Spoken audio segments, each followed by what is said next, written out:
Selamat pagi Bu, selamat pagi teman. Perkenalkan, nama saya Rosa Manurung dari Prodi D3 Kebidanan, kelas tingkat 1B. Di sini saya akan mempraktikkan bagaimana etika batuk yang baik dan benar. Sangat penting mengetahui etika batuk yang baik dan benar. Selain untuk menjaga kesopanan, juga dapat menjaga ataupun membantu penyebaran virus terhadap orang lain. Berikut tata cara etika batuk yang baik dan benar. Yang pertama yaitu kita dapat menggunakan masker, di mana masker ini dapat menghambat penyebaran virus ketika kita batuk, melindungi area mulut dan hidung kita.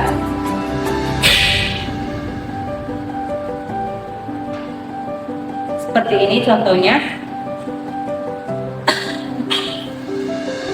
sehingga cairan yang keluar dari mulut kita tidak menyebar terhadap orang lain.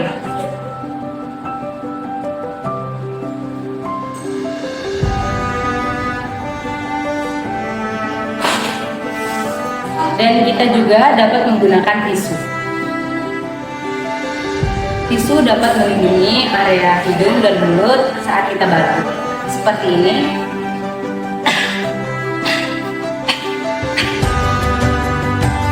Dan jika kita tidak memiliki tisu, kita dapat menggunakan siku dalam lengan kita, seperti ini.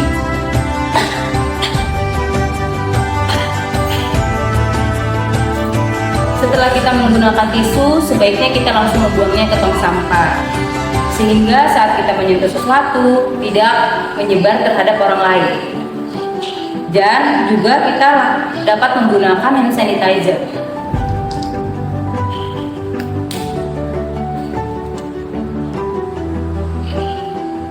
Kita juga dapat mencuci tangan kita menggunakan air mengalir dan sabun, sehingga virus ataupun bakteri tidak menempel di tangan kita, dan saat kita menyentuh sesuatu tidak ada lagi virus, sehingga penyebaran itu terputus saat kita mencuci tangan kita ataupun menggunakan hand sanitizer.